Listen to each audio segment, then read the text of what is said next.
It's that time of year again when we switch from daylight saving time and go back to standard time. This means we all have to flip our clocks back 1 hour this Sunday at about 2 a.m. The time change can really affect our sleep patterns and take a toll on our mental and physical health. And joining us now is clinical health psychologist Andrea Piotrowski. Good morning, Andrea. Good morning. Thank you so much for joining us. Now, it's kind of an easier time to do the time change, right? Because you're getting an extra hour of sleep because we're falling back this time around. Tell us about that. Yes, so we get that extra hour of sleep, so a lot of people will think about it as bonus time. Okay. And being able to have that extra hour of sleep. But let's not forget, you're also going to typically be going to sleep an hour later. And so a little bit different from the springtime when we're getting up earlier. Right. But psychologically, we think, wow, we're getting an extra hour of sleep. So Absolutely. It almost feels better, yes, in a way. But at the end of the week, by the end of the week, you start feeling a little bit of that effect. Tell us how. Yes. So we have circadian rhythms that affect our mental, our physical health as well. And there's different changes that occur in our body with regulation of our sleep, digestion, temperature, hormones, and so on. And so this is a change that it's based on light and darkness. And so in the fall time or in the springtime, it's going to be disrupted, although we see a little bit less disruption in the fall time.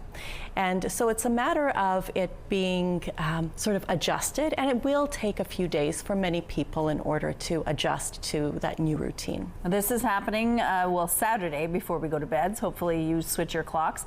But you could do things right now ahead of time. Or Wednesday today, there are little baby steps you can take to mitigate the real effect of the time change, right? Yes, exactly. And one of the things that you mentioned is that maybe change your clock already on Saturday. So you're waking up to the new time. Okay. And then you can sort of get on that time faster.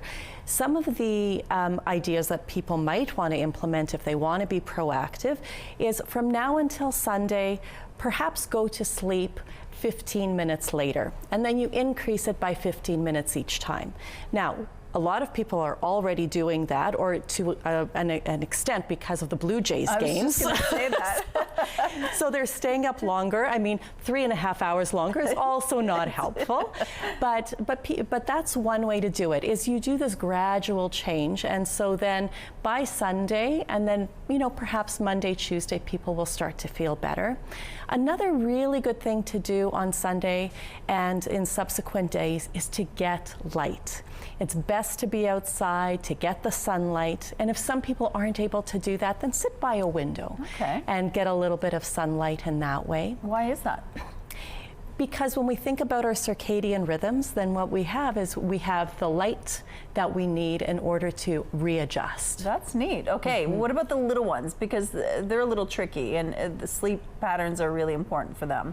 Yes. What can you do for them? So depending on the little ones, and not only children, but also pets, they are going to need to adjust as well.